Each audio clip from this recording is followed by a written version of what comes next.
I have been living with the wrong person my whole life, and I didn't even know it. My world became a harsh reality when my husband and in-laws cast me aside, declaring me dead to them because I couldn't conceive. Standing there with nothing but a suitcase, I felt the weight of their judgment crushing me. I was faced with the daunting challenge of rebuilding my life from scratch. In this story, I want to share how I transformed my pain into power, rising from the ashes of rejection to create a life filled with purpose and success. My name is Sarah Mitchell, and I still remember the day my life shattered into a million pieces. "You are dead to us," my husband Jordan and his family said, their voices cold and unyielding as they handed me my suitcase. I stood there, heart racing, feeling the weight of their judgment pressing down on me. I had always believed that love could conquer all, but in that moment, I realized how wrong I was. I was being cast out, not just from my home, but from the life I had built with Jordan.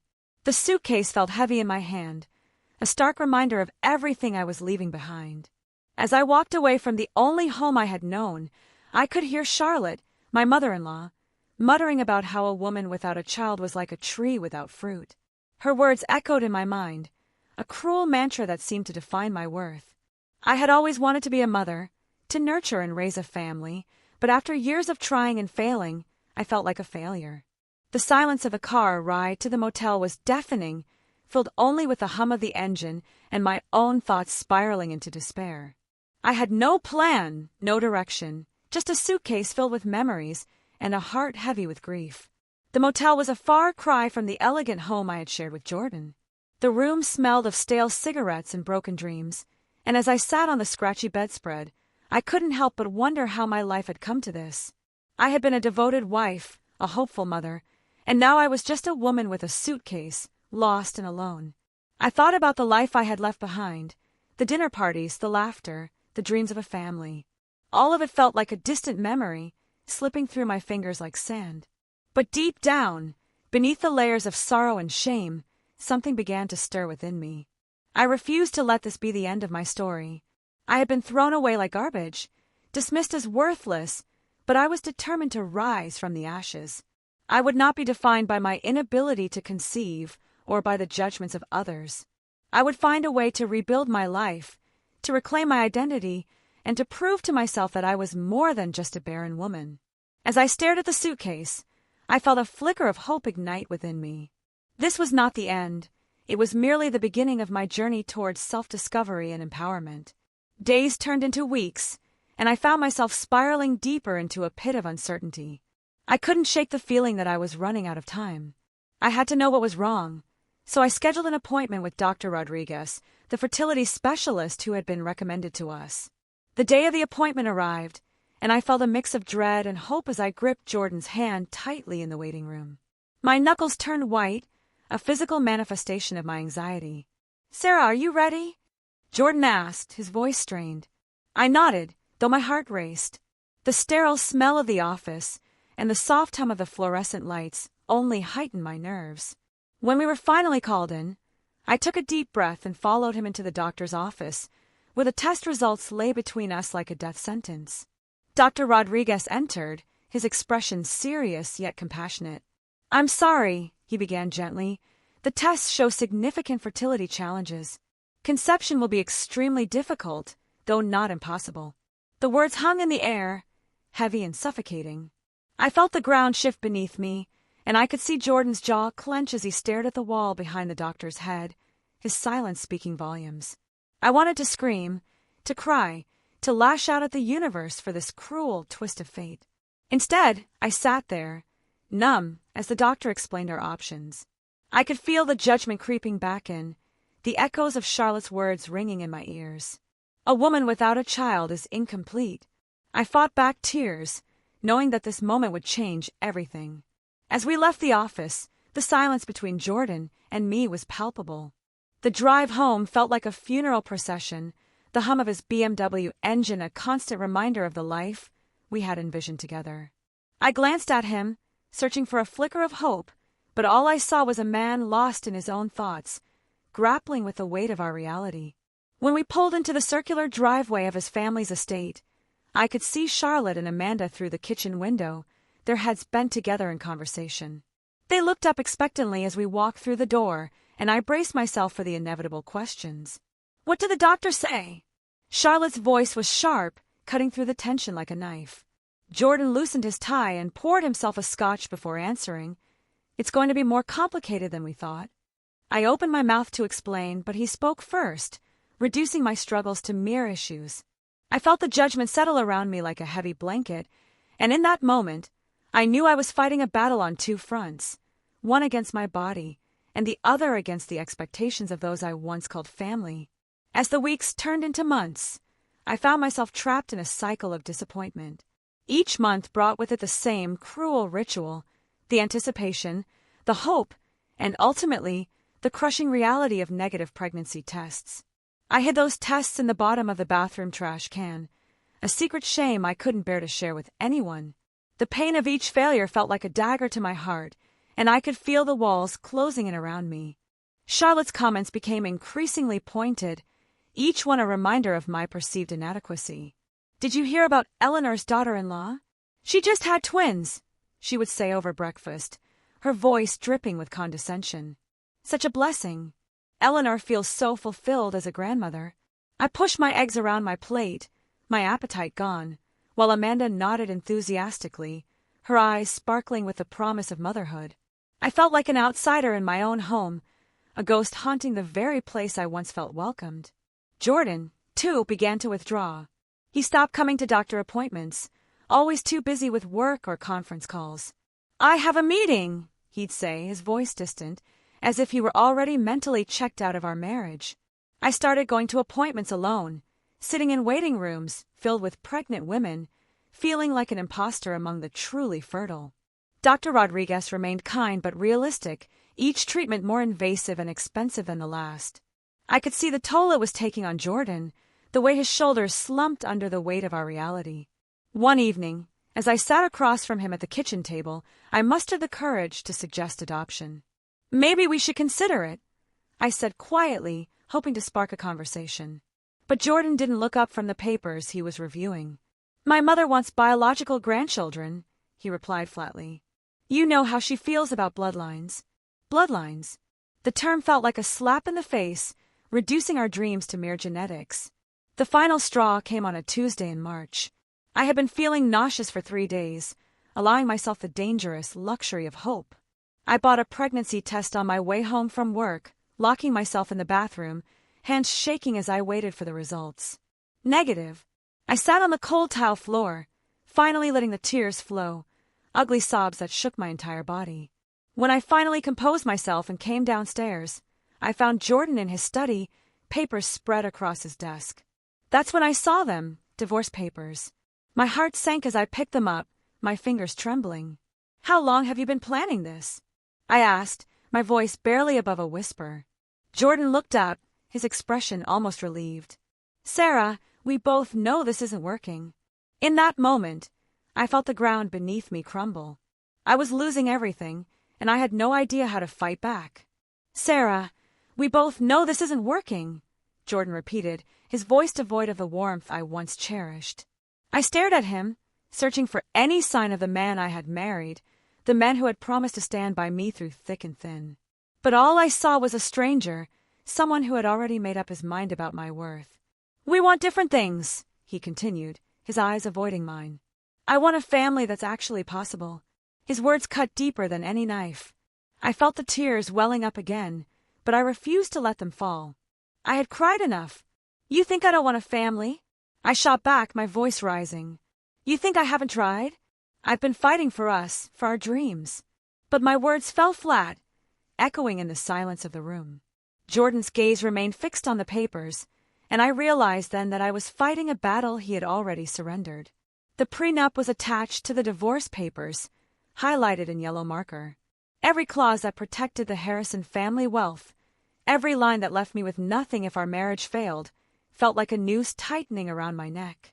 I remembered signing it 3 years earlier, young and in love, convinced that love would be enough to carry us through anything. But love didn't pay bills or carry on family names. Charlotte appeared in the doorway, her presence a chilling reminder of the judgment I had faced since the beginning. "Sarah, dear," I think it's best if you pack your things tonight, she said, her tone dripping with condescension. Amanda can drive you wherever you need to go. I looked at Jordan, waiting for him to defend me, to tell his mother she was overstepping. But he gathered the papers and slipped them into a folder, his silence speaking volumes. I packed one suitcase that night while Charlotte supervised from the doorway, her arms crossed, a satisfied smirk on her face. 3 years of marriage reduced to clothes that would fit in a carry-on bag, I thought bitterly. As I folded my wedding dress into tissue paper, I could feel the weight of my past pressing down on me. You're young, Charlotte said, her voice dripping with disdain. You'll find someone else, someone better suited to your limitations. I wanted to scream, to tell her that I was not defined by my ability to bear children. But the words caught in my throat. Instead, I finished packing in silence, my heart heavy with the realization that I was being discarded like yesterday's news. Amanda appeared with my coat and purse, her expression a mix of pity and smug satisfaction. The taxi's here, she said, her voice almost cheerful. As I walked through the house one last time, I felt a sense of finality wash over me. I passed the dining room where I had hosted countless dinner parties, the living room where I had spent evenings, feeling like an outsider. Jordan was nowhere to be seen, and I felt a pang of loss for the life I had envisioned. At the front door, Charlotte handed me my suitcase and a crumpled $23 bill from her purse. For the taxi, she said, her tone dismissive. You'll understand someday. A woman who can't give her husband children is incomplete. Jordan deserves better. I climbed into the taxi with no destination in mind, no idea how I was going to survive. As we pulled away from the estate, I pressed my face to the window, watching the only life I had known disappear behind perfectly manicured hedges. The driver caught my eyes in the rearview mirror. Where to, miss? He asked, but I had no answer. I had no home, no money, no plan. But as we drove through the city, something hard and determined began to form in my chest. They had thrown me away like garbage, dismissed me as worthless, but they had no idea what they had just unleashed. I was not done yet. I would rise from the ashes of this betrayal, and I would show them all that I was more than their judgments. The taxi dropped me off at a motel on the outskirts of downtown, a place that smelled of cigarettes and broken dreams. I sat on the scratchy bedspread, staring at my suitcase, wondering how my life had shrunk to fit inside one small bag. But deep down, I felt a flicker of hope igniting within me. This was not the end. It was merely the beginning of my journey towards self-discovery and empowerment. I would reclaim my life, and I would do it on my own terms. The first few days were a blur of emotions: anger, sadness, and a profound sense of loss. I had to confront the reality of my situation. I was alone, with no support system and no clear path forward. But I also had a choice. I could wallow in despair or I could fight back. I chose the latter. I needed to find a way to survive, to rebuild my life from the ground up. I started by looking for work. With only a few dollars to my name, I walked into Martina's dry cleaning shop, my only business outfit clinging to me like a lifeline. The owner, Mrs. Martinez, looked me up and down with tired eyes. "You ever worked retail before?" she asked, her tone skeptical. "Yes," I lied, desperate for any opportunity. She handed me an apron that had seen better days. $6 an hour, cash only. "You start now." As I donned the apron, I felt a mix of shame and determination. I was no longer the woman who hosted elegant dinner parties. I was now a worker and a dry cleaner, handling cashmere coats that cost more than my monthly rent. My hands trembled as I tagged each item, memories of my former life flooding back. But I pushed those thoughts aside. I had to focus on the present. During my breaks, I locked myself in the tiny employee bathroom, allowing myself to cry into a paper towel. But when the bell rang for customers, I wiped my face and put on a smile, determined to show the world that I was still standing. That night, I found a studio apartment for $300 a month. The landlord, Mr. Chin, was suspicious of my lack of references until I offered 2 months up front in cash. The apartment had a leaky faucet and a window that wouldn't close properly, but it was mine. I bought a mattress from a thrift store and dragged it up 3 flights of stairs myself. The previous tenant had left behind a dented kettle and a single fork. I ate instant noodles for dinner, sitting cross-legged on the floor, telling myself this was temporary. But temporary stretched into weeks, then months. The dry cleaner barely covered rent and food, and some nights I went to bed hungry rather than spend my last few dollars. Despite the hardships, I found small moments of joy. Mrs. Martinez noticed I never took sick days and always stayed late to help with the books. "You're too smart for this place," she told me one evening as we closed up. "Why are you here?" I couldn't tell her about Jordan, about the prenup, about being thrown away like trash. So I just said, starting over. She nodded like she understood and slipped me an extra $20 for groceries. 3 months later, I saw a help wanted sign at Page Turner Books. The owner, an elderly woman named Helen, hired me for morning shifts after I proved I could alphabetize faster than her current employee. $6 more an hour, she said, her eyes twinkling. Plus, you can read during slow periods. But 6 plus 6 still wasn't enough. I found evening work cleaning office buildings downtown, scrubbing toilets and emptying trash bins until midnight, then catching a few hours of sleep before my bookstore shift. The juggling act nearly broke me. I'd fall asleep standing up in the bookstore, waking up with book spine imprints on my cheek. Helen started leaving me energy bars and coffee without saying anything. These small kindnesses kept me going when everything else felt impossible. One fateful Tuesday morning, I spilled coffee on myself while rushing between jobs. I ducked into a corner deli to clean up and bumped into a man reviewing spreadsheets at a back table. Sarah Mitchell, he said, surprised. It took me a moment to place him. Raj Patel, my childhood neighbor. We talked for 20 minutes, and when I mentioned I was between opportunities, his expression grew thoughtful. "I'm actually looking for an operations manager. Someone who can handle details, work with difficult people, think on their feet." I almost laughed. "Raj, I work in a dry cleaner and a bookstore. I don't know anything about logistics." But he smiled. "You know about people. You know about working hard and starting over." He handed me a business card. "Come in Monday morning. Let's see what you can do." That weekend, I researched everything I could about logistics and supply chain management. I borrowed business books from Helen and read until my eyes burned. Monday morning, I walked into Patel Logistics wearing my only professional outfit, the same one I'd worn to the dry cleaner 6 months ago. For the first time in months, I had a place that felt like it could become something. I threw myself into the work with desperate determination. Every report I wrote, every client call I handled, every process I streamlined felt like proof that I was more than what Charlotte had called me. I was not just a barren woman, I was a survivor, and I was ready to reclaim my life. At first, Maria and David, my colleagues, were skeptical of the boss's new hire. I could see the doubt in their eyes as I took my place at the desk near the window. But I was determined to show them that I belonged here. I dove into the client files, learning the accounts and figuring out where we could improve efficiency. Each day, I worked late, poring over spreadsheets and reports, driven by the desire to prove my worth. As the weeks passed, I began to notice a shift. My efforts to streamline processes started to pay off. I reorganized the filing system and created a tracking spreadsheet that saved the team hours each week. Maria and David began coming to me with questions and ideas, and I felt a sense of camaraderie building among us. For the first time since leaving Jordan's house, I felt useful, valuable, and like I might actually have a future that didn't involve counting quarters for grocery money. 3 months into my job, Raj called me into his office. "You've increased our efficiency by 30%, he said, sliding an envelope across his desk. My hand shook as I opened it. The number inside was more than I had made at all 3 of my previous jobs combined. It was a life-changing amount, enough to move to a better apartment, buy real furniture, and eat actual meals instead of instant noodles. That night, I sat on my floor mattress one last time, allowing myself to believe something I hadn't dared hope for in months. Maybe I really wasn't done yet. I began to envision a life where I could thrive, not just survive.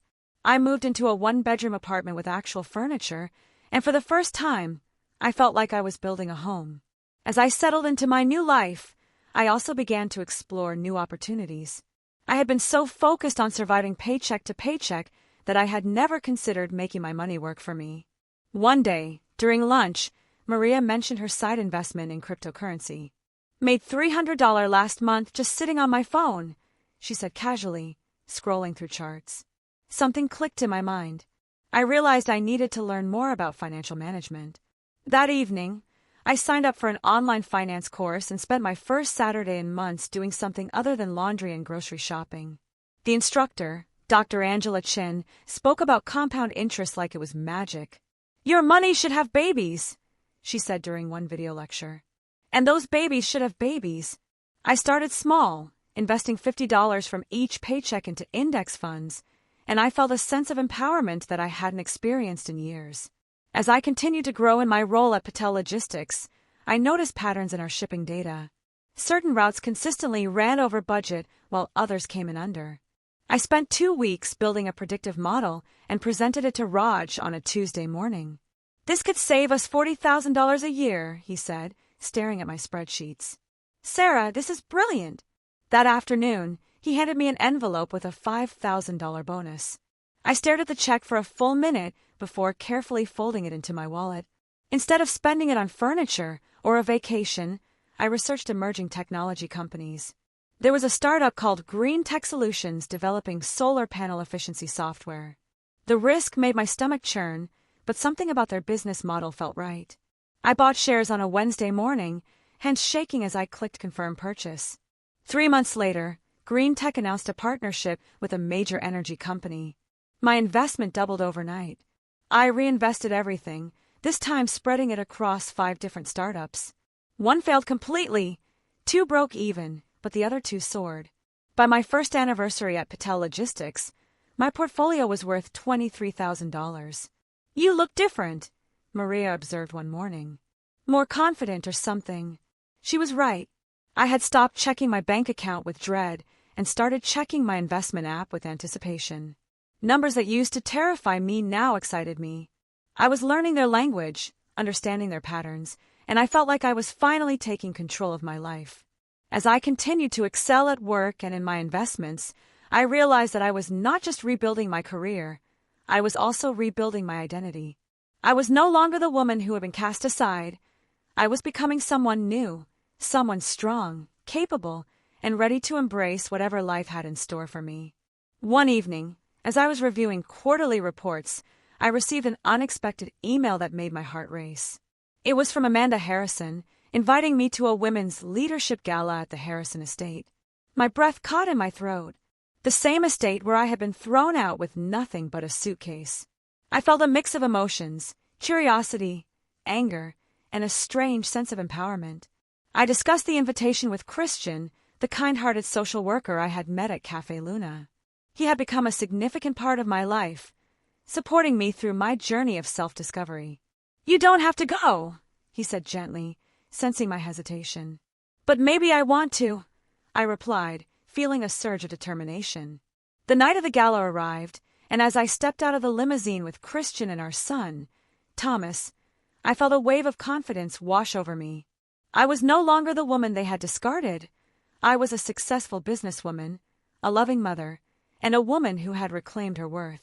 As I entered the grand foyer, I spotted Jordan and Charlotte. Their expressions shifted from shock to disbelief as they realized who I had become. I smiled, knowing that I had not only found closure but had also rewritten my narrative. I was whole, and I was ready to embrace my future.